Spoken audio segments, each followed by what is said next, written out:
అప్రమత్తంగా ఉండాలని చెప్పేసి అయితే మెంటల్గా ప్రజల్ని పౌరులను కూడా ప్రిపేర్ చేసే కార్యక్రమం అయితే తెలంగాణలో కూడా జరుగుతోంది. పాక్ బంగ్లాదేశ్ పౌరులను అదుపులోకి తీసుకోండి. రాష్ట్ర ముఖ్యమంత్రి రేవంత్ రెడ్డి చెప్తుండు, పాక్ మరియు బంగ్లాదేశ్ పౌరులను అదుపులోకి తీసుకోండి. హైదరాబాద్లో అక్రమంగా నివసిస్తున్న వారిని తక్షణమే గుర్తించండి. అత్యవసర సర్వీసుల ఉద్యోగుల సెలవులను రద్దు చేసేయండి. మంత్రులు అధికారుల విదేశీ పర్యటనలు మానుకోండి. మంత్రులు అధికారులు విదేశీ పర్యటనలకు పోవద్దు. అప్రమత్తత అవసరం. బ్లడ్ నిల్వలు అత్యవసర మెడిసిన్ సిద్ధం చేయండి. సో బ్లడ్ కూడా నిల్వ చేసుకోవాలి, అత్యవసర మెడిసిన్ కూడా సిద్ధం చేయాలని అంటారు.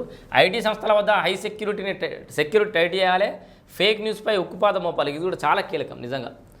ఇక్కడ సెక్యూరిటీ కల్పించడం ఎంత అవసరమో, బ్లడ్ నిల్వలు పెంచడం, మెడిసిన్ సిద్ధం ఉంచడం ఎంత అవసరమో, ఈ ఫేక్ న్యూస్ రావడం కూడా అంతే అవసరం. ఎందుకంటే ఇప్పుడు ఇంత చాలా సున్నితమైన అంశం, దేశమంతా గందరగోళమైన పరిస్థితిలో ఉంది. ఒక రకమైన విచిత్ర పరిస్థితిలో యుద్ధ వాతావరణంలో ఉన్న టైంలో ఏదైనా ఫేక్ న్యూస్ వస్తే పెద్ద అలజడి జరిగే అవకాశం ఉంది. ఫేక్ న్యూస్ని ఎక్కడి నుంచి విదేశాల నుంచి కూడా స్ప్రెడ్ చేసే అవకాశం ఉంది. కాబట్టి జాగ్రత్తగా ఉండాలి.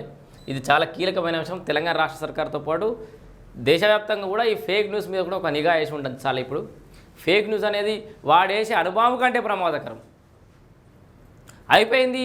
హైదరాబాద్లో పలానా విమానాశ్రయంలో ఇప్పుడు ఏమైనా పెడుతుర్రు అన్నారు అనుకో, ఏంది పరిస్థితి? ఇంకేదో పర్యాటక ప్రాంతంలో బాంబు పెట్టిరు, లేకపోతే అదో ఇదో అని వాడు ఏదో ప్రకటిస్తాడు, ఫేస్బుక్లో అల్లెలే పెడతాడు. ఏంది పరిస్థితి? సో ఒక రకంగా ఆ బాంబుల కంటే కూడా పెద్ద ఫేక్ బాంబులు వచ్చే అవకాశం అయితే ఉందో, జాగ్రత్త పడాలి. ఆపరేషన్ సింధూర్పై సమీక్షలో సీఎం రేవంత్. నేడు సంఘీభావ ర్యాలీ. భారతీయుడిగా గర్విస్తున్న ప్రతి ఒక్కరూ ఆర్మీకి బాసరగా నిలవాలని సీఎం అన్నాడు. ఇప్పుడు రాజకీయాలు కాదు, దేశం ముఖ్యం.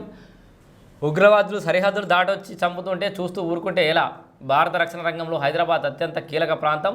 అన్ని విభాగాలను అప్రమత్తం చేయండి. ముందుగా నగరంలో అక్రమంగా నివాసం ఉంటున్న పాకిస్తాన్, బంగ్లాదేశ్ పౌరులను తక్షణమే గుర్తించి అదుపులోకి తీసుకోండి.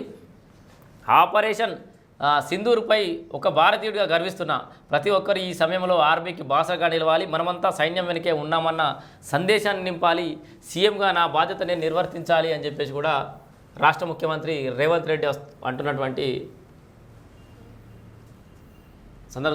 నిర్వర్తిస్తున్న. రాజకీయాలకు అతీతంగా అందరం ఒక్కడిగా ఉండాల్సిన సమయం వచ్చింది సీఎం రేవంత్ పోలీసు ఉన్నతాధికారులు ఆదేశించారు. బుధవారం బంజారాహిల్స్లోని ఇంటిగ్రేటెడ్ కమాండ్ కంట్రోల్ సెంటర్లో ఆపరేషన్ సింధూర్ అనంతరం పరిస్థితులపై సీఎం రేవంత్, ఉప ముఖ్యమంత్రి బల్లు భట్టి విక్రమార్క కలిసి పోలీసు ఉన్నతాధికారులతో సమీక్ష సమావేశం నిర్వహించారు.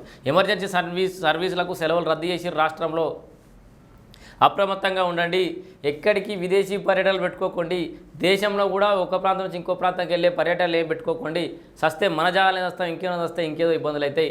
సో ఇబ్బంది లేదు, పోతే పోని ప్రాణాలు. యుద్ధం